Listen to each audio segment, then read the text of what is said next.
Investing has become one of the most used words on the internet, in our daily conversations, and everywhere else. Even musical artists sing about how much they make from investing in properties, stock, and crypto. It is no longer a term solely used by middle-aged, suit and tie wearing men working a corporate job on Wall Street. Your everyday, formerly unemployed, hoodie-wearing Gen Zs are investing more than ever before. Investing is now relatively decentralized and can be done from virtually anywhere. So, unless you don't have internet access and have had no human interactions, which is highly unlikely, you are either already an investor or are learning the fundamentals of investing or are even thinking about it. If you fall under any of these three categories, you have found the right platform to take your knowledge of investment from level 1 to peak level. Hello and welcome back to Da Vinci Trades. And if you're new here, welcome. On this channel, I share tips on how to make, manage, and invest your money. So if you haven't already, go ahead and smash that subscribe button. Your support here helps us grow and we can provide value to our listeners. Today, I will be showing you a step-by-step approach to making millions by investing in 2022. If one of your goals for next year is to make your first million, you are in luck. Just grab a seat, your jotting pad, and a cup of coffee because this is going to be a long but fruitful ride. You do not want to miss any of these key points. Before diving into further money talk, I should remind you that this video is not financial advice. It is purely for educational and recreational purposes. Investing involves plenty of risks, including possible loss of principal and negative returns, so you should consider your financial situation, risk appetite or tolerance, and investment goals before entering the market. Let's get to it. To begin with, for the sake of new investors, I'll start with the basics because I've found that skipping the basics makes further understanding difficult and only leads to costly mistakes when it comes to investing. So, what are investments? An investment is any business venture that helps you grow your money. A purchase of an item or property that increases in value over time is considered an investment. What you put in is called the invested amount, while the outcome can be either interest or loss. If this interest builds over time, it is referred to as an accumulated interest. No investor desires a loss, but it isn't impossible. If there is one thing to remember, it is that nothing is certain. However, a good investor makes more profits than losses. Let's check out this simple example. If you bought 20 grams of gold for $45 per gram last year, and in 5 years you sell each gram for $70, you will gain an interest of $500, and that is sort of investment. Let's now look at another example. If you buy a 3-bedroom property for $110,000, there are 3 ways by which you can make money from it. First, by renting out the house until you regain the invested or initial amount so that afterwards, the amount realized from rent becomes your interest. Secondly, properties tend to appreciate, which suggests that in 10 to 15 years, your property may be valued at $160,000. And lastly, you can earn more money through rental growth. Rent frequently increases, so the increment is another medium through which properties can yield profits. Now that we have looked at the concept of investments and interests, I will now explain why you need to invest if you haven't started already. Let me paint a typical scenario. A man works a job that pays him an average salary, which is just capable of catering to recurrent expenses such as groceries, electricity bills, water bills, telephone bills, and others. After a tax deduction and maybe a college loan monthly payment, what is left can barely cover any major expenses. Out of this salary, he tries to keep a portion in a savings account for unexpected events and future use. Let's say after a year, he has saved up $10,000 successfully. Assuming he maintains his saving power for the next couple of years, say 5 years, he would have saved up $50,000. So there is $50,000 in his savings account that is growing by 0.5 cents per annum. This may look very promising and satisfactory to you at first glance, but what if I tell you he's throwing a whole lot of money? And not just that, his future is not as financially secured as he thinks. I mean, what if he loses the job? In which case, there is no incoming cash for him to save from at all, or he reaches retirement age, or he falls ill, or he has to prepare his kids for college tuition.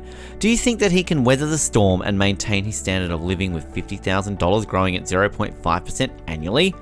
For your information, the 0.5 interest rate is competing with a 2% inflation rate.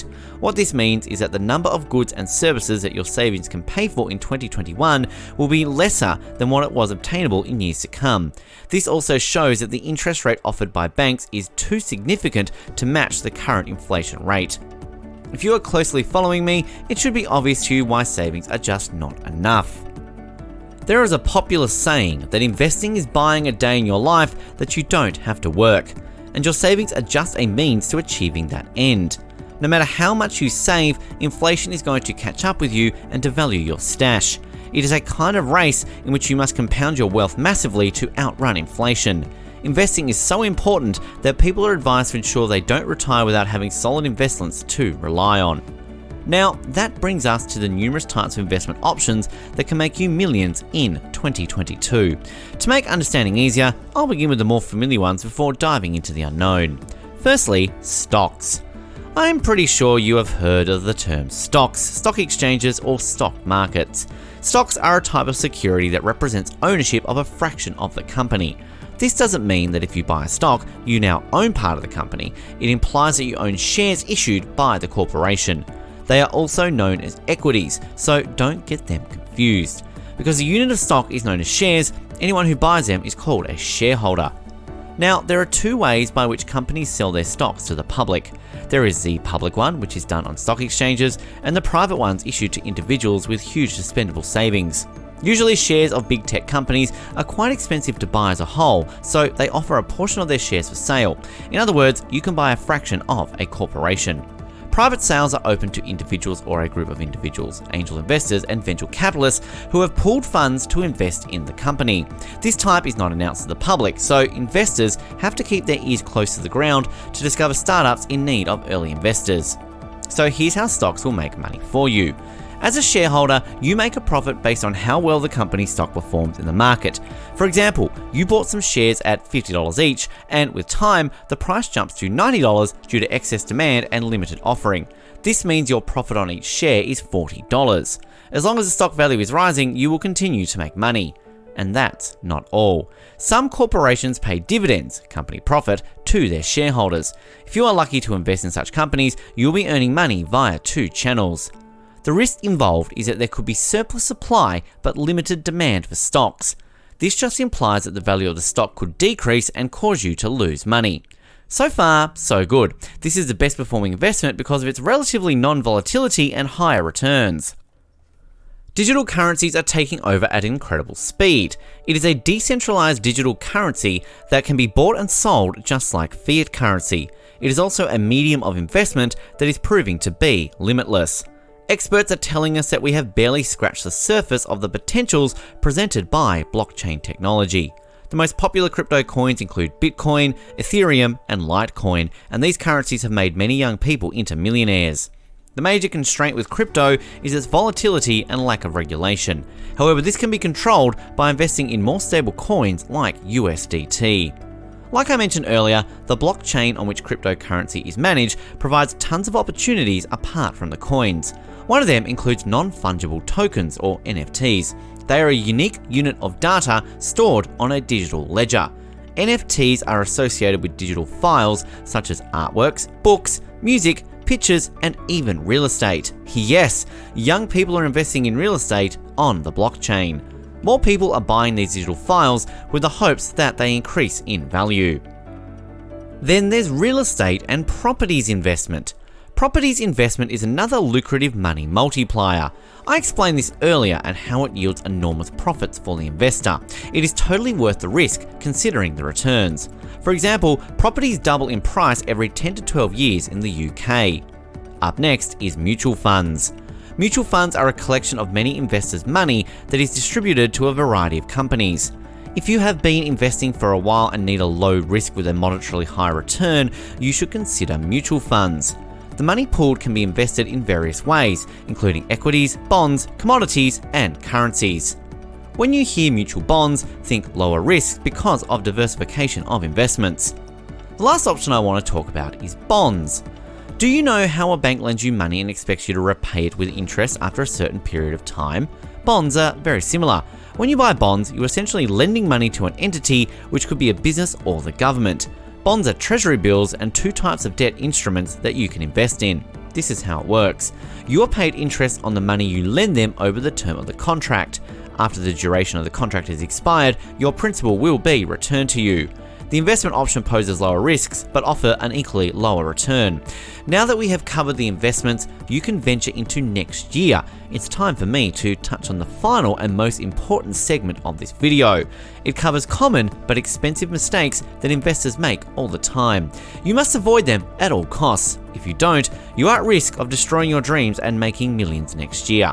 Again, remember to adopt tips that are applicable to your financial situation and goal. There is no one-size-fits-all approach to investing. So, let's get started. The decision not to invest at all has to be at the top of this list.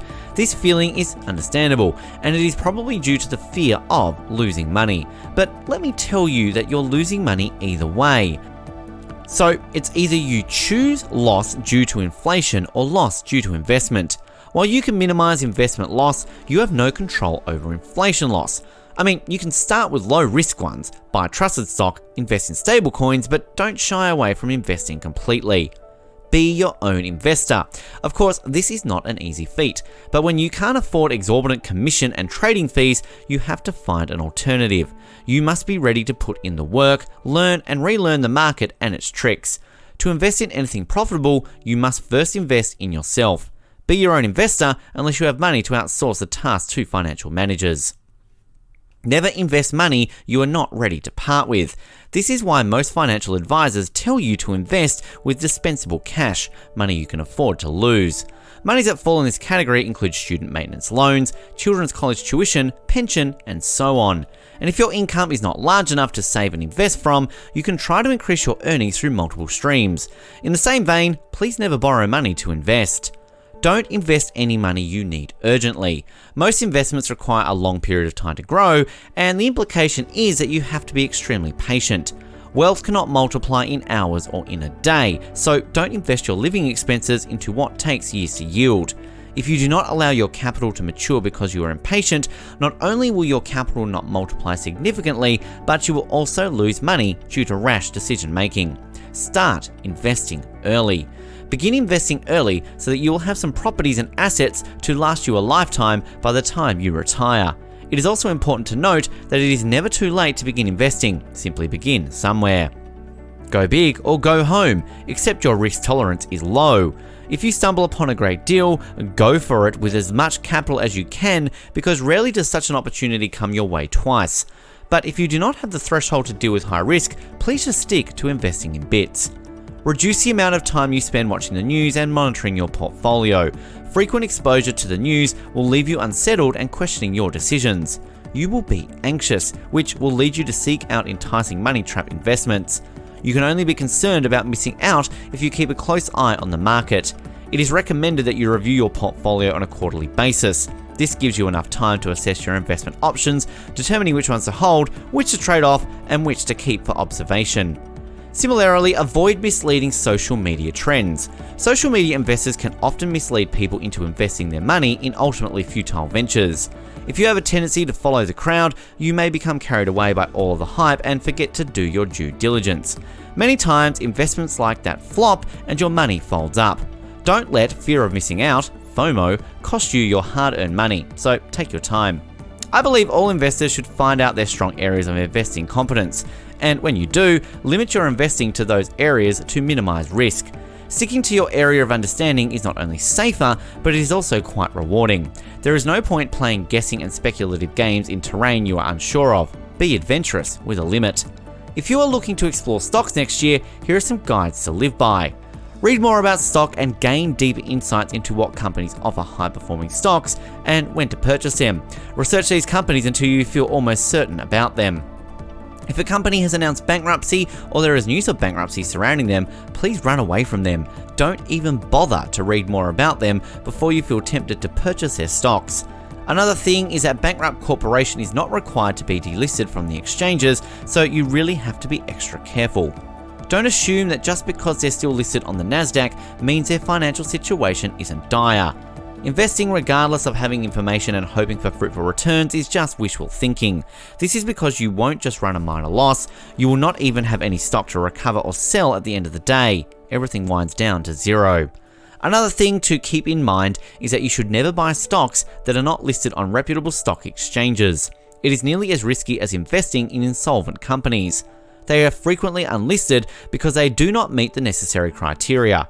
So no matter how enticing the offerings are, avoid them and stick to tried and true options.